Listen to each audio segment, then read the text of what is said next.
The goal of every YouTuber is to have as many people as possible watch their videos. So what they are wanting to do is to play the biggest, hypest, newest games they have available to them. Diablo 4, Last Epoch, Path of Exile 2, you name it. And I will get to all of those. But what if I told you I found an ARPG with 4 active players, and it's one of the best ones I've played this year. If you love the first Diablo, you should come and climb the tower of Kalemonvo with me. The game starts out with checking if you want to play as a man or a woman. I am very much a haver of Manitalia, so that's an easy enough choice. Next up, the game asks you what starting gear you want. For this first attempt I went with a wand and a shield, figuring that casters are always broken. They are, but I figured that out way after this playthrough. Having chosen your setup, you spawn into the lower dungeons, which is as good a time as any to ask if you want to play a game. A drinking game to be exact. The rules are simple. Take a shot every time I mention Diablo 1. Now I know we are all thirsty boys, so let's get that party started, shall we? As I said, you spawn in the lower dungeons and the goal is to work your way up to the top through horrors, monsters and demons. Which is literally Diablo 1 in reverse. And if me setting up that version of a drinking game didn't make it clear just yet, this game takes just a little bit of inspiration from good old Tristram. Which is a wonderful thing, cause we don't have enough games like that, but I'll get into it more later. For now, let's actually focus on the run for a bit and see the lay of the land and such.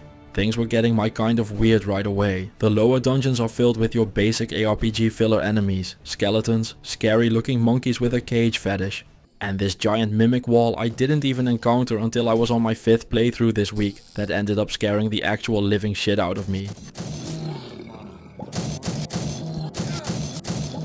Another thing you come across during your very epic walk up the stairs that this game is all about is these kind of shrines. It took me a few encounters before I figured out what they do, so now you get to wonder about that as well until I explain later. Spells in this game work the same way as Diablo 1 by the way. You find books and eat them for knowledge. This one has the fireball spell, which has you hurling a ball of fire, like you didn't figure that out from the name. And this is where I completely broke my own run without realizing it. So anyway, I started blasting. Which is not what you are supposed to do in this game at all. I didn't realize it at first, but resource management is extremely important in this game, which is fine. The thing I didn't realize however is just how scarce potions are. My plan was to do the exact same thing I always do in Diablo 2, where I just get a gazillion mana potions and just power my way through easy peasy. Which expectedly resulted in me having no mana whatsoever a couple of rooms later, leaving me without a way to fight at range, which means the game basically introduced me to the first way to fail a run. I didn't know it at the time, but this poor job of resource management meant I was already dead in the water.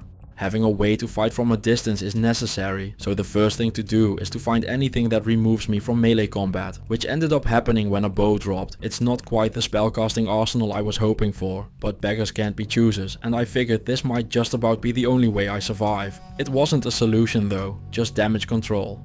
The game has a bit of a learning curve to it, although I'm sure that people who have played many older ARPGs will feel at home pretty quickly with the shrines and what have you not being explained.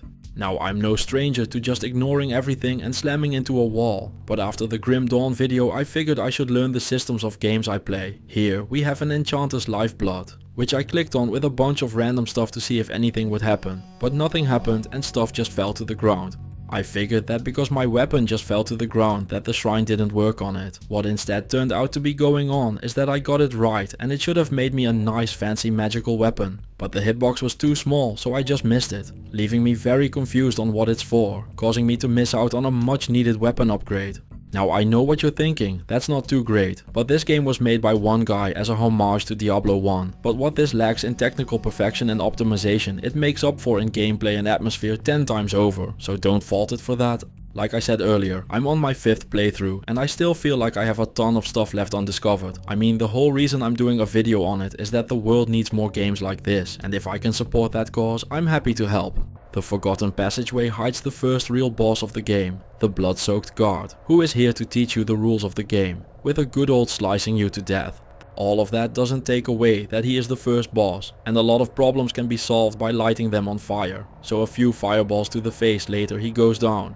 With the mana situation being about as stable as world peace, I was always on the lookout for new ways to deal with my enemies, so when I came across a bull staff with an absolutely massive 4 to 9 damage on it, quadrupling my minimum damage, I figured that now was the time to prove everyone that melee can be great as long as you have the gear.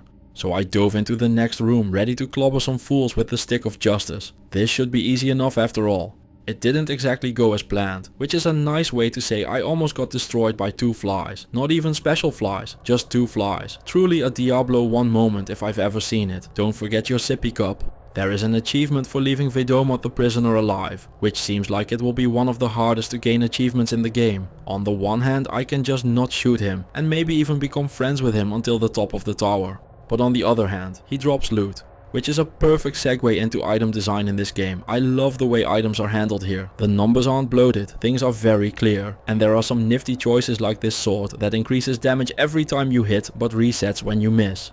You can get 100% accurate in this game, and if I ever find this on a run where I am going for that, I think the Lashing Claw will be an amazing weapon.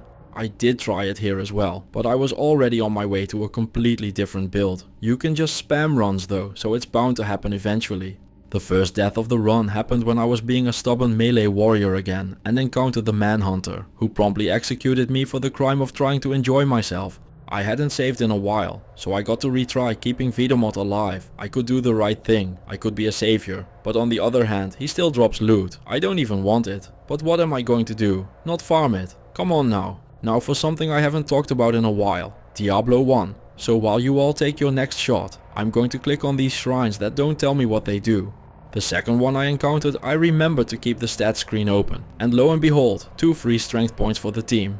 Due to the dearth of potions in the game, I came to the conclusion that I should go as low as I possibly could life-wise before using one, even convincing myself to not drink potions when I'm about to go level up, making me become what I always hated, a tryhard, which went about as well as you'd think it would.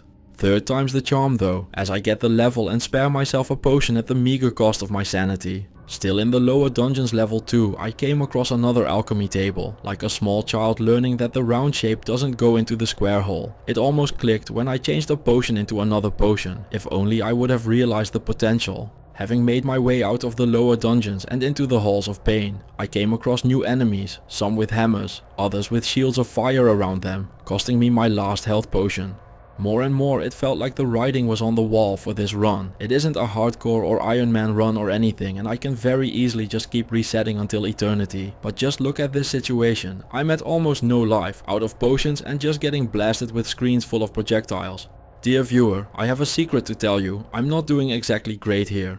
I tried and tried and tried some more, but I just kept dying. So while I hated the thought, I knew what had to be done. I called it on the first run and went back to the start of the game, the lower dungeons. Looking back, I'm happy this happened. It's nice to play a game that actually punishes you for playing poorly and just trying to brute force things. You also shouldn't be able to beat games on the first try.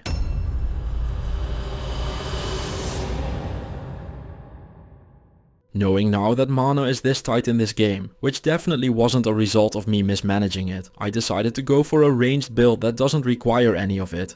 Things this time around got off to a much smoother start. Having a consistent ranged option allows me to just kite the enemies around the dungeons until my heart's content.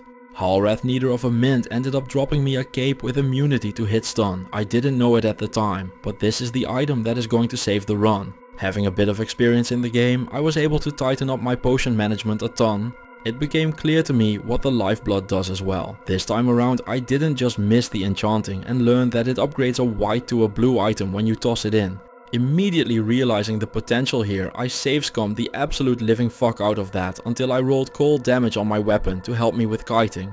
Figuring out the game more and more, I finally realized that what the alchemy table does is convert your potions to other potions. Health potions become mana potions, anti-poison potions become anti-freeze. There are a whole bunch of other combinations as well, so the shortage of potions was my own damn fault the entire time, and the game takes care of you just fine.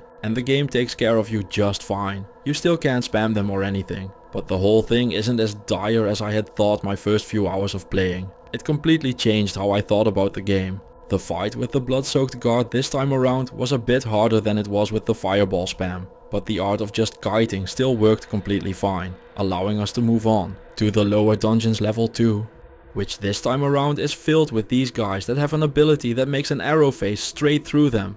Just when I thought I understood the game, the counters came rolling in to make sure I wasn't going to have an easy time. I'm going to be honest, I hated these guys with a passion. Every single fight with them ended up taking eternity to kill them, cause half my arrows would just fly through, either from not having enough attack rating or from their ability to just say no. If it was just one or two of them, I wouldn't think it's too big of a deal, but I encountered piles and piles of these things. The whole lower dungeons level 2 was filled with them, almost driving me insane. One thing I got into the habit of was to always carry around a regular version of an item I would want to upgrade, usually my weapon, in case I come across another enchanter's lifeblood to save scum.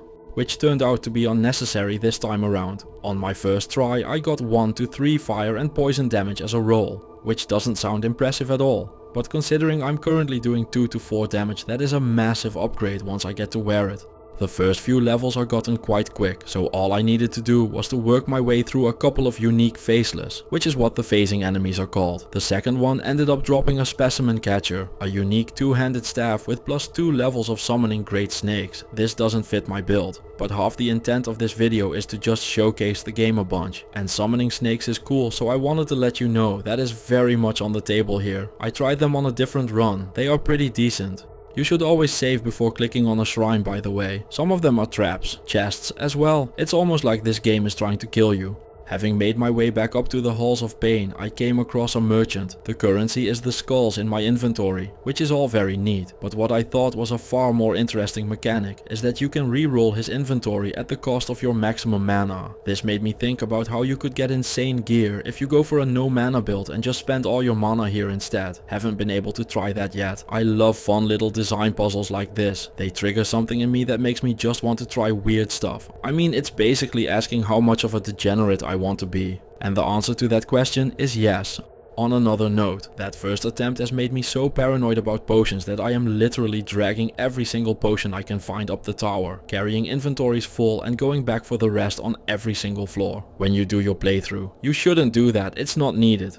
In the upper halls I encounter a giant statue of a goblin that desperately needs a bra. It's pretty hungry for items. Once you feed it a few items it gives you a random rare. I got unlucky and got a two-handed club the first time and a decapitator the second time.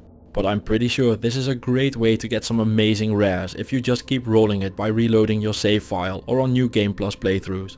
In the upper halls, you are well into your playthrough, and it shows cause things are starting to hit really hard. This knight who is protecting a chest casually hits me for 40 on a regular hit, so while it was funny to walk around with 69 life for the memes, I will have to start getting more soon if I don't want to run into a hard wall again. This taught me that chests drop different things on reloads, so I definitely didn't abuse that or anything.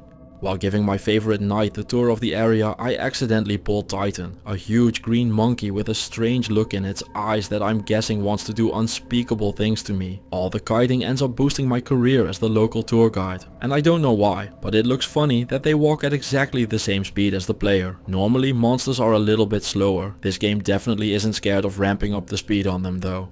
One thing I like about little indie games like this is that they aren't afraid to ramp up the difficulty. I'm playing on normal mode. Now normally I kind of expect to blaze through that, but until my build got fully online, this game was hard as balls, even on normal mode, and I loved every second of it. Experiencing a game that doesn't just let you win is a rare treat, and I am enthralled.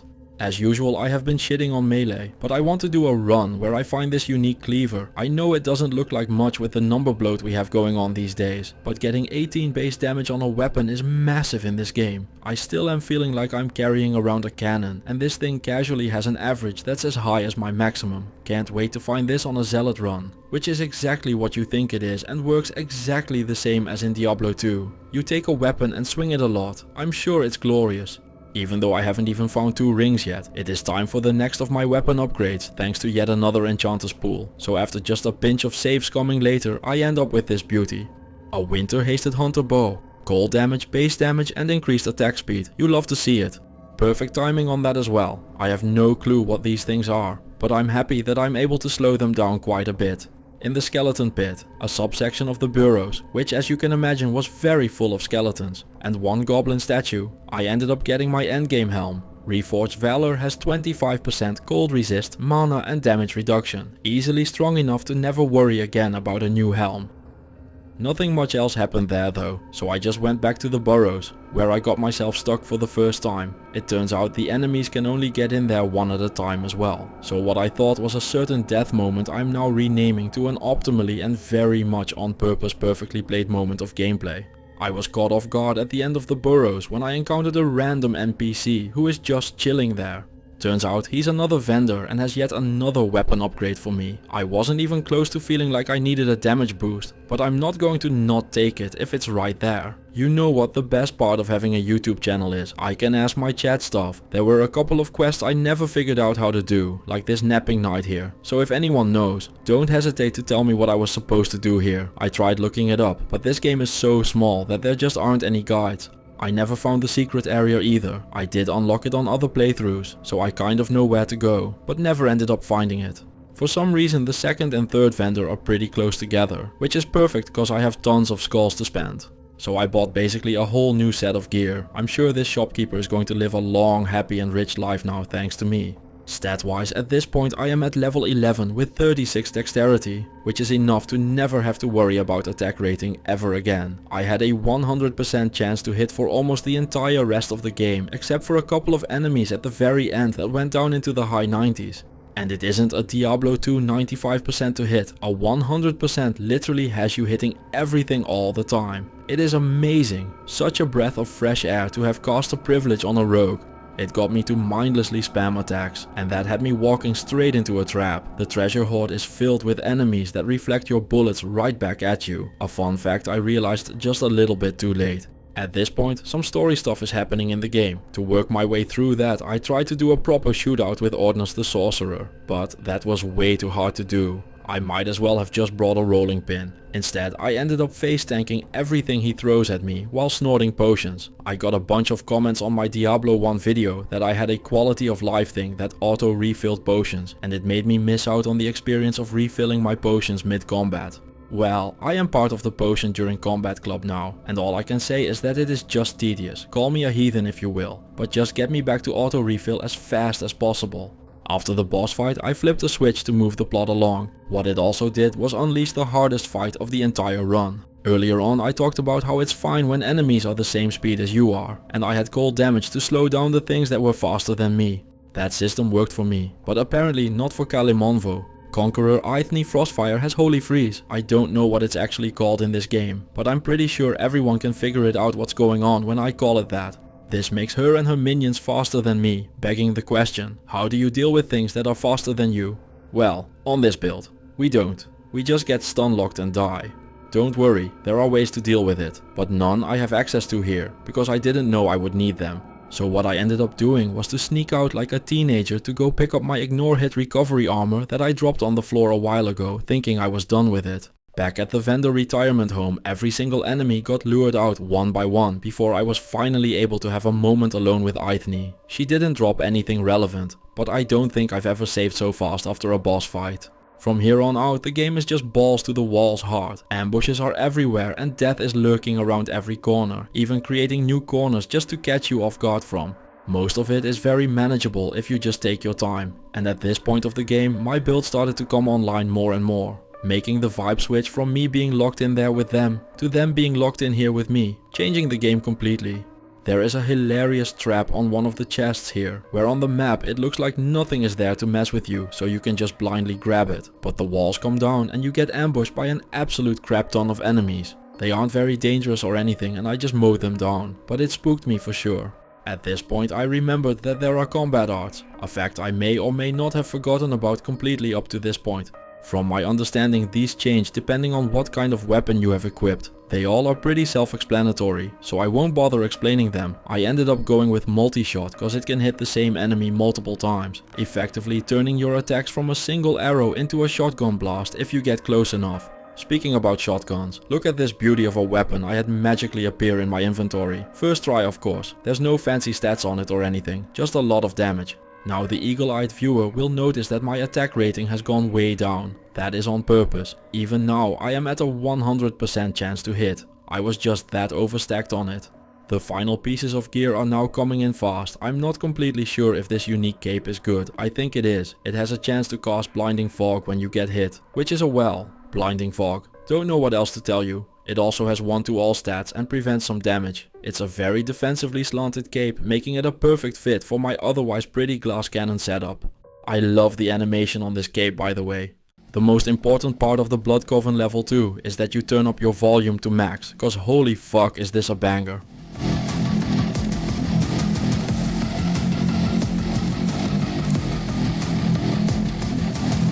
We are getting close to the top. At the balcony we encounter the final vendor of the game, allowing me to access some more item upgrades. That is if I had brought my skulls along, but I dumped them when I thought I wouldn't be encountering a vendor anymore. Good thing that the items all stay on the floor your entire playthrough. I could go back all the way to the lower dungeons and pick up the first item in the game that dropped. It will still be there. So I went on a trek to gather all my skulls while thinking about how I should have put all of them together, instead of just dumping them wherever I felt like. Going back is really easy, by the way. You just get a teleport to the entrance and exit button once you finish a floor. Huge quality of life and a very welcome button that many more games should have. I ended up buying a bunch of stuff from the vendor, but I'll show my gear before we head into the final boss fight. Cause as you can see from us just being on top of the tower, we are almost at the end of the game, so I want to just ramble for a bit. There is a huge shortage of indie games like this that capture the original Diablo 1 vibe well, and the only reason I ever heard of this one is because I randomly got sent a Steam key when it released. So I'm just going to ask you, the viewer, what are some great Diablo 1 like games? I'm not going to cover all of them back to back, that would be a complete channel seppuku, but I do want to make an effort into promoting these sort of games, cause we need more of them. It even got me brainstorming a game of my own. Now I just have to learn Unity and 3D modeling. How hard could it be? Now I mentioned earlier that this game is missing a bit of polish and some parts are a bit rough around the edges, but you really shouldn't let it bother you. This is a fantastic game. So if you have 15 bucks and a couple evenings to spare after work and want to try something that is extremely similar to the first Diablo, I highly recommend giving this a try. Also, if you're playing the game, take a drink. The final floors are just piles of enemies being blown to bits, which is very satisfying after spending hours painstakingly going and kiting every single thing while optimizing movement and fighting for every inch of the map. At this point the build is just fully online, so we just get to enjoy it for a bit. I ended up finding a couple more unique items on the top floor as well. That isn't to say things are suddenly very easy or anything, but it's nice to have a fully functioning setup that is just grooving along with an adequate feeling challenge. Before we head into the final boss fight, I end up randomly getting and definitely not save scumming one final piece of gear, a steel wolfwood bow with 20 to 29 damage. Only one thing left to do, show off my final gear. I'm wearing the bow I just showed, and the rest of the gear just doesn't look all too spectacular, but it doesn't need to. It was very refreshing to play without the numbers having a pile of added zeros for no reason other than to look impressive. I wish we kept it that way if I'm being honest. There is no difference gameplay wise between dealing 20 million damage and a monster having 100 million health, or just removing the millions of them. Dealing 20 damage and a monster having 100 health, which feels much more grounded in my opinion. The final boss of the game is in the ritual room. The fight starts out with a bunch of random trash mobs that are cleared easily enough. Ambarkazar doesn't look like a hard boss, but it can still go wrong. One mistake will end the fight, cause he hits like a truck, and he will probably be even more difficult on despair mode, this game's jolly sounding hard mode, and I'm pretty sure he's next to impossible as a melee character, with the whole having to stand right there part of it, but we aren't one. So after a bit of running around and kiting, we take him down. And with that, dear viewer, we have climbed the tower of Kalemonvo, killing over 3000 monsters on our way to the top, cause we don't take prisoners here.